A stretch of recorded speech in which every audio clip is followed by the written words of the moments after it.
Sonic's Quest Issue 2. Eggman contacts Snively, expecting his city to be rebuilt when he comes back, and then says, "As you know," and wastes our time retelling something we already know. Why would he even say this if Snively's gotta know that already? The emeralds he has tucked out through tube are now being placed in a chainmail pattern within the ship's shell. They do naturally like to group with each other in chains, after all. He's using the rings not to power his death egg, but to make it invincible from external attack. I love this concept, rings being used to make things invulnerable, and not just people. It's a perfect logical extension of how they work in the games. Eggman says that he just needs a Chaos Emerald to get the Death Egg operational, and Snively points out that it already has too much weight. Yeah, because one measly Chaos Emerald would be the tipping point for it to have too much weight. We all know those things weigh 1,000 tons. All he has to do is throw a few things out and he'll have room for the emerald. But the reason he needs to get rid of all the debris is because it's making the Death Egg too heavy to launch into orbit.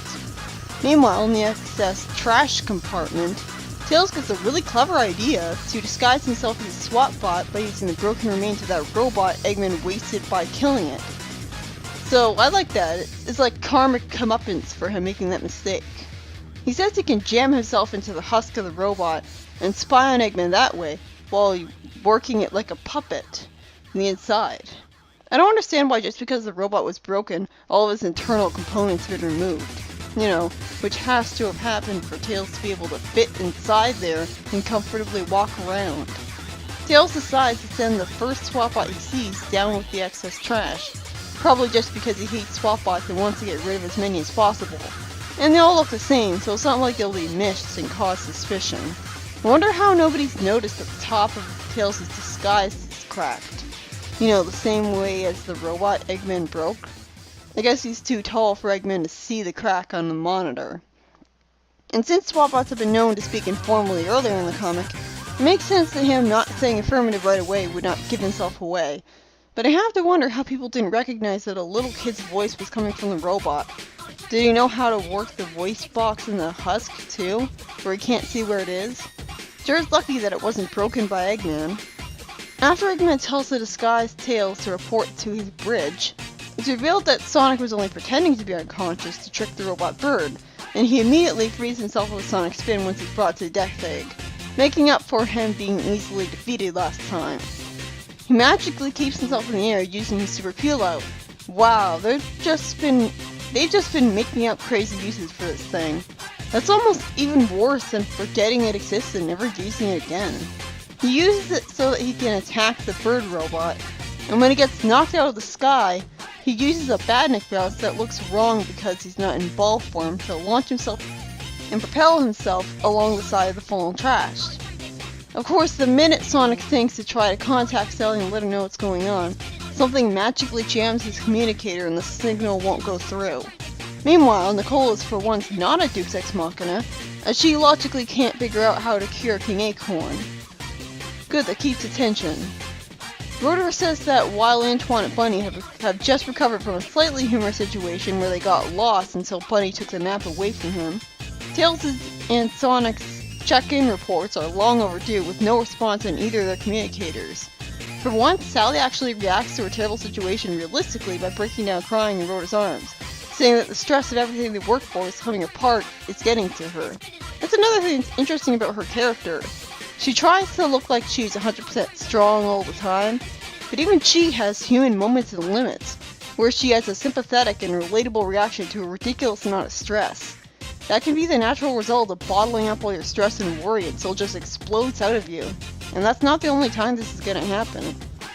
She's under a lot of pressure as the leader of the Freedom Fighters, so she's more like a broken ace, or a threat to becoming a broken ace if she overdoes it, rather than a pure ace. If she was indeed a Mary Sue, she would be a pure ace. She wouldn't feel any sort of pressure whatsoever and would just go along with everything. The Death Egg arrives at the floating island. About time. Seriously, it's a little late to start doing this now after the Knuckles Chaotic special. This is kinda hilarious. The comic immediately shows itself to be written with more care than the OVA by actually explaining why Knuckles can just fly. He gets up ahead of steam, jumps off the bank of the internal river and glides, getting enough momentum to go up to it. By the beads of Aether? What kind of exclamation is that? He must have way too much respect for his great-grandfather. He gets shot down by a laser and caught by Mighty. Now that's a kind of embarrassing situation for him. Isn't he supposed to be like strong and badass? And the Chaotix all show up because they had seen that thing in the sky earlier and came running. Wait, Archimedes the Fire Ant is part of the Chaotix now? Well, it's good to see him back. That fire breath will come in handy. It's good to see the Chaotix getting involved. It'd be boring to just have Knuckles alone with no one to interact with. 2 gigantic burrow bots get parachuted from the sky. Huh, Eggman used one of those really early on in the comic. Makes sense he wouldn't waste a perfectly good plan by only doing it once. They land in different places and go in 2 different directions. I guess Eggman really wasn't sending them down to fight Knuckles. Instead, they're there to find the 2 Chaos Emeralds found on the island by sensors. Makes sense he'd find 2. Knuckles mentioned always carrying a spare when he had to replace an emerald he shattered, but that emerald was shattered. Unless he somehow glued it back together, or an emerald just magicked itself here to replace it, which is possible.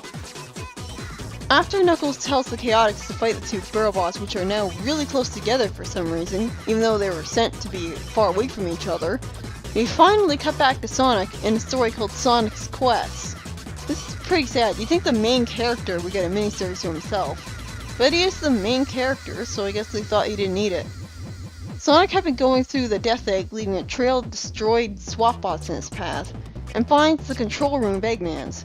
Unfortunately, the exact problem I had with people disguising themselves as swap bots comes into full swing here, as Sonic mistakes Tails for a swap bot and tries to kill him. Good thing he didn't. That would have been a grisly end and made his decision to disguise himself pointless and stupid. Well, not entirely pointless, since he needed to do this to stay on the Death Egg for so long. Eggman orders the Death Egg to land on the floating island to drive it into the sea. So the people who theorize that the reason Angel Island was crashed into the ocean at the start of Sonic 3, despite the Master Emerald not being gone, was because the Death Egg pushed it down there? They were right. The Death Egg's downward thrusters are sending the island into the sea, giving it even further justification. I don't see what Eggman has to gain from this though. I guess he's counting on the sudden stop of the island when it hits the land or sea, sending everyone on it so high up that they get killed on the fall back down. But Knuckles can glide, remember, so he'd at least be fine. The Chaos Emerald in the Chaos Chamber just barely resists the weight being exerted on the island. Oh, Eggman actually plans to put the island under the sea and drown the people there. That would work a little better for impeding Knuckles. And Swapbots can work underwater, right? He'd have to send some kind of underwater robot out in order to find the emeralds after this. So isn't this just gonna inconvenience him in the end?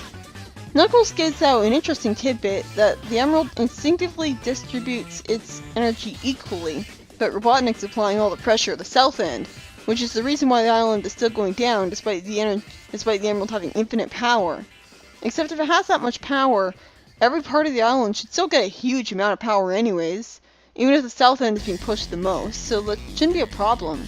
For example, let's say every part of the island but the south end would have like 60 million jolts of energy, but the south part would have that too. That'd still be enough magic power to resist, wouldn't it? The floating island gets tilted towards the Death Egg and starts to submerge. And if this was enough to almost send the Chaotix over the edge of the island, I'm surprised this hasn't happened to the rest of the random civilians living here too. Why aren't their houses tumbling over?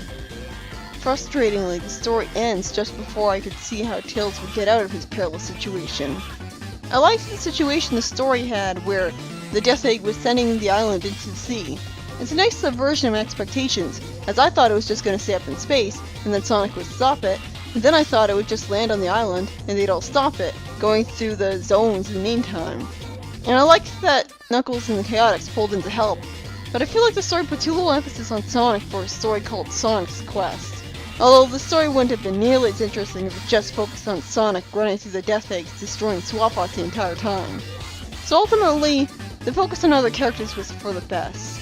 Too bad the Chaotix and Archimedes didn't get to do anything other than fight some robots in one panel though. Hopefully that'll change in the final issue.